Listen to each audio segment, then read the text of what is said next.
Hey kids, today's show is brought to you by the letter 4 and the number potato! I'm a stupid private. Hey action fan, it's Avatar History time, with The Beginning, Part 1 and 2. Part 1 begins when Korra washes up on the shores of a fire island. The helpful fire monks realize that she's suffering from some kind of spiritual blight that threatens her avatar powers. So they drop her in a conveniently located Lazarus pit where she gets in touch with the first avatar, a street rat named Juan. He lived in a city built on the back of one of those bad lion turtles. The city itself is run by some repressive jerks called the Chews. Sick of stealing food like the no-good street rat he is, Juan, joins a group of hunters who are headed into the spirit wilds. To help them, the lion turtle gives them firebending. After getting pyroized, Juan circles back to town to settle some scores, but his rebellion gets stomped. As most ill-prepared rebellions do. As for Juan, he gets exiled to the spirit wilds. After wandering around Wonderland for a while, he runs into a oasis for spirits, where after proving he's a nice human by saving a cat deer, he hangs out for a few years mastering his fire powers. During that time, he goes from Aladdin to Ashitaka. He then leaves his oasis buddies to find more lion turtle cities. On his trip, he sees two big spirits slugging it out.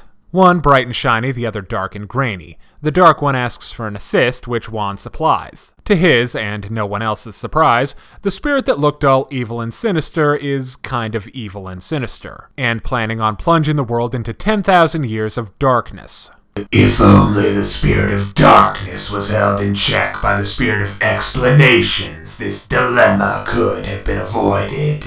So Juan and the spirit of truth, love, and not explaining must go on a big quest to find more lion turtles and master all the elements. Sound familiar? But there's a twist. His spirit buddy has to hold the elements he's not actually using. So the dynamic duo enter the spirit world and lay a big smackdown on the shapeshifting master of darkness, getting permanently bonded together in the process. Juan then closes the spirit portals in the North and South Pole, to prevent any witless humans from unleashing ultimate darkness upon the land. Finally, after years of struggle to teach the world love and tolerance, Juan dies. But he'll try to teach the world to get along all his lifetimes. Korra awakens, having her memories returned, and hops on a sky bison to go put a stop to Unlock's monkeying with the spirit works. Before the return of Sozin's comet, the harmonic convergence. Hot dang, this episode was cool. Let's start with our lead hero. He's a nice guy, optimistic and pure of heart, but naive and pig-headed. He's the kind of hero that can get into and out of trouble without actually looking for it. The other two important characters are the spirits of darkness and light.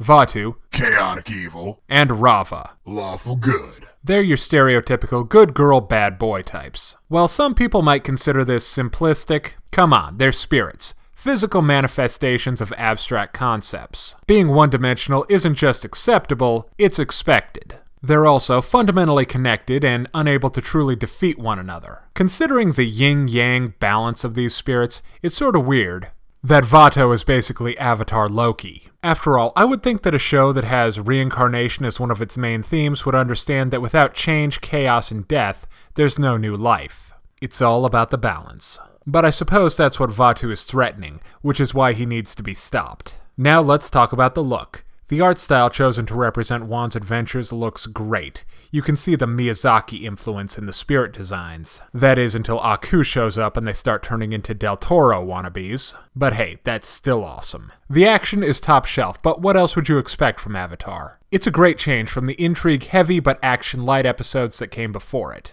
The humor isn't very prevalent in these episodes, but when it shows up, it works darn good. Juan's disguise was laugh-out-loud funny. As for the overall plot, Unlock wants the spirit gates open, but why? Does he want to unleash Vaatu? Is Vaatu controlling the angry spirits? I guess we need to wait and find out. Now let's break down the good and the bad in Legend of Korra Beginnings Part 1 and 2. The story of the first Avatar is very entertaining. The action is great, the art style is beautiful, and our hero is the kind of guy you want to root for. On the other hand, maybe I'm misinterpreting the story, but Avatar doesn't seem like the kind of world that would have a demonic supervillain. Also, I can't shake the feeling that this is basically just an extended vacation from the main plot. But those negatives don't hold Beginnings back much. I give Avatar Legend of Korra Beginnings Part 1 and 2 4.5 out of 5. An absolute must-see for any fan of Avatar. Thanks for watching. I'm the Stupid Private.